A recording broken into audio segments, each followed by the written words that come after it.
আসসালামু আলাইকুম ভিউয়ার্স, আশা করি সবাই ভালো আছেন। ইনশাল্লাহ আমিও ভালো আছি আপনাদের দোয়ায়। নিয়মিত বরাবরের মতো আবার উপস্থিত হলাম আরেকটি ভিডিও নিয়ে। শয়তানি কালা জাদু বশীকরণ যে কোনো নারীকে মহব্বতে অস্থির করে আপনার পদতলে নিয়ে আসতে পারবেন। সেই নারীটি আপনার সাথে মিলিত হওয়ার জন্য, মেলামেশা করার জন্য পাগলপাড়া হয়ে উঠবে।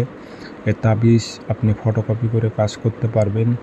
ক্লিয়ার আসুক বা না আসুক সেটা দেখার বিষয় না। আপনার নিয়ত ঠিক রেখে আপনি ফটোকপি করে এনে আপনি কাজ করবেন। তো কাজটি কিভাবে করবেন বিস্তারিত সব কিছু বলে দেব। ভিডিওটি সম্পূর্ণ দেখবেন, চ্যানেলটি সাবস্ক্রাইব করে রাখবেন। ব্যক্তিগতভাবে যদি আপনারা যে কোনো কাজ আমার থেকে করে নিতে চান অথবা কাজ শিখতে চান, আমার একটাই নাম্বার যোগাযোগ করবেন 013315270334।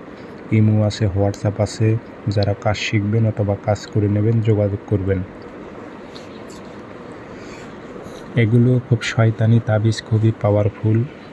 এগুলো যার ওপর প্রয়োগ করা হবে সে নারীটি মিলন করার জন্য পাগলপাড়া হয়ে উঠবে।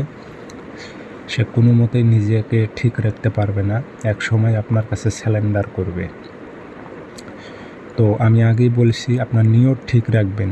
নকশা ক্লিয়ার আসুক বা না আসুক ফটোকপিতে সেটা দেখার বিষয় না।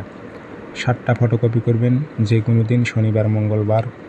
সূর্য ওঠার 5-10 মিনিট পর সকালবেলা তাবিজ কাঁচি দিয়ে কেটে নিয়ে নাম বসায় দেবেন। নামের জায়গায় মিশিয়ে দেবেন, নাম বসায় দেবেন বাংলাতে, অমুকের মেয়ে অমুকের সাথে অমুকের ছেলে অমুকের মিলন ঘটাও দিয়ে আগরবাতির ধোয়া দিয়ে আতর ভরাই দিয়ে 7টা সলিতা বানাইবেন। 7 দিন আগুনে জ্বালাইবেন। সকালবেলা যেই টাইমে তাবিজ লিখছেন ওই টাইমে প্রত্যেক দিন মোমবাতির আগুনে একটা একটা করে জ্বালাইবেন। একদিনই তাবিজটা নিকে নেবেন। 7 দিনের মধ্যে সে পাগলা হয়ে যাবে।